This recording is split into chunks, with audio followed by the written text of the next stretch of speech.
ما كان محمد أبا أحد من رجالكم ولكن رسول الله وخاتم النبيين. Ini beneran cucu Nabi, bukan anak cucu iblis.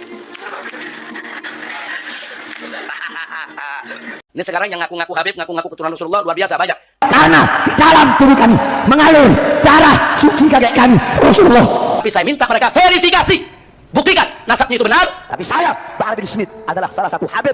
Kalau mereka yakin nasab mereka benar, ya argumentasi dong. Pakai ilmu nasab, pakai ilmu sejarah. Karena kami, para anak cucu Rasulullah yang berada di barisan. Bukan dengan caci maki, bukan dengan kebencian, tapi dengan data, dengan kitab, dengan argumentasi, dengan bukti. Ana yang duluan mau tes DNA. Jadi kalau Habib palsu ketahuan tuh kalau diperiksa. DNA Nabi kemana, DNA-nya kemana ya? Sudah sekitar 180 Ba'alwi tes DNA hasilnya haplogrup mereka adalah G, bukan J1. Dari situ mustahil dapat dikatakan mereka sebagai keturunan garis lurus laki-laki dari Nabi Muhammad dan Sayyidina Ali, karena keduanya berhaplogrup J1. Kita bisa ambil beberapa contoh keluarga Ba'alwi yang telah melakukan tes DNA, misalnya seorang bapak dari Al-Habsyi yang tes DNA ia tinggal di Saudi Arabia, hasilnya ia berhaplogrup GM201. Contoh lain seorang bapak dari Syekh Abu Bakar, ia tes DNA dengan nomor M9523. Ia tinggal di Indonesia, hasil juga haplogrupnya GM201. Hasil dari mayoritas mereka berhaplogrup GM201. Lalu apa arti haplogrup GM201? Haplogrup G adalah haplogrup paling sering ditemukan di antara berbagai kelompok etnis di Kaukasus. Wilayah Kaukasus dulu adalah bekas kerajaan Yahudi Hazar yang hancur lebur di bumi hanguskan oleh Berani nggak tes DNA?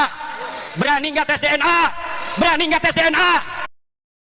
Banyak peneliti yang bilang kalau haplogrup Nabi Muhammad itu J1. Buat yang ngerti genetika, ini mungkin gampang banget dipahami. Tapi buat yang awam, penjelasan pakai angka dan kode-kode itu ribet, bikin pusing dan bingung. Kali ini kita akan coba jawab beberapa pertanyaan dasar soal metode DNA untuk verifikasi keturunan Nabi Muhammad SAW.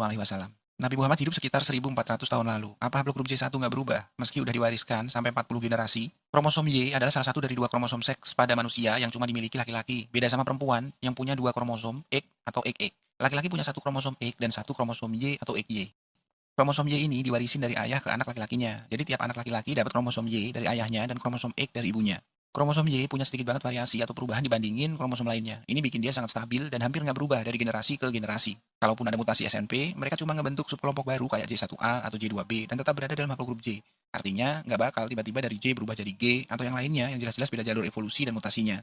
Dengan konsep ini, ilmuwan bisa lacak dan konfirmasi garis keturunan laki-laki, bisa memetakan hubungan antar individu, juga ngerti sejarah genetika manusia. Ini adalah pohon filogenetik haplogrup Y-DNA yang menggambarkan hubungan evolusi antara berbagai haplogrup berdasarkan waktu divergensi dari nenek moyang bersama. Y-DNA Adam adalah istilah yang digunakan untuk merujuk kepada nenek moyang patrilineal terakhir dari semua pria yang hidup saat ini. Y-DNA Adam ini hidup sekitar 200.000 hingga 300.000 tahun yang lalu dan merupakan titik asal dari pohon filogenetik Y-DNA. Haplogrup A adalah cabang awal dari Y-DNA Adam yang muncul sekitar 180.000 tahun yang lalu. Haplogrup A bercabang menjadi haplogrup baru seiring waktu, seperti AT yang muncul sekitar 30.000 tahun kemudian, dan cabang lain